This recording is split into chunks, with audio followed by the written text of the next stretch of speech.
Tax बचाने के लिए मुंबई के एक कपल ने ब्रिलियंट टैक्स प्लानिंग की, जिससे 6 करोड़ रुपए का घर बेचने पर भी उन्होंने लाखों की टैक्स सेविंग की है। अब कैसे, लेट मी एक्सप्लेन। सो सबसे पहले 2002 में दोनों ने मिलकर 2 फ्लैट खरीदे साथ में एज जॉइंट ओनर्स, लगभग 50 लाख रुपए के। फिर 2015 में हस्बैंड ने एक और फ्लैट खरीदा, बट वो सिर्फ अपने नाम पे इस बार। फिर 2017 में वो जो 2002 में जो 2 फ्लैट खरीदे थे उसमें से हस्बैंड ने अपना हिस्सा अपनी वाइफ को गिफ्ट कर दिया, तो वाइफ तो अब 100% ओनर हो गई उन फ्लैट्स की। अब 2020 में वाइफ ने वो दोनों फ्लैट बेच दिए करीब 6 करोड़ के, जिसपे उनका कैपिटल गेन बन रहा था 4 करोड़ का। मतलब 4 करोड़ रुपए पे उन्हें टैक्स देना पड़ता, और 4 करोड़ पे टैक्स देने पे धज्जियां उड़ जाती है उनकी। लाखों रुपए का टैक्स बनता कम से कम। बट इन्होंने तो प्लानिंग कर रखी थी, तो इन्होंने एक टैक्स लॉ होता है सेक्शन 54, जिसके अंदर अगर आप कोई घर बेचते हो और उसके बाद 2 साल के अंदर अंदर कोई और प्रॉपर्टी खरीद लेते हो तो आपको कोई कैपिटल गेन टैक्स नहीं देना होता। तो वाइफ ने क्या किया, अपने हस्बैंड से ही एक प्रॉपर्टी खरीद ली करीब 3.8 करोड़ की।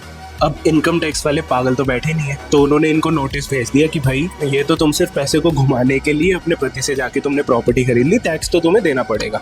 तो वाइफ चली गई कोर्ट में, और कोर्ट ने इनके फेवर में ऑर्डर दे दिया कि भाई जब ट्रांजैक्शन की सारी फॉर्मेलिटीज हो चुकी है, ट्रांजैक्शन बैंक के थ्रू हुई है, तो ट्रांजैक्शन वैलिड है। और ऊपर से सेक्शन 54 में कहीं नहीं लिखा कि आप अपने पति या पत्नी से ये प्रॉपर्टी नहीं खरीद सकते। तो अब इस ऑर्डर के बाद पता नहीं कितने लोग और ये ट्राई करने वाले हैं। But if you are interested in finance in economics, follow करके जाना।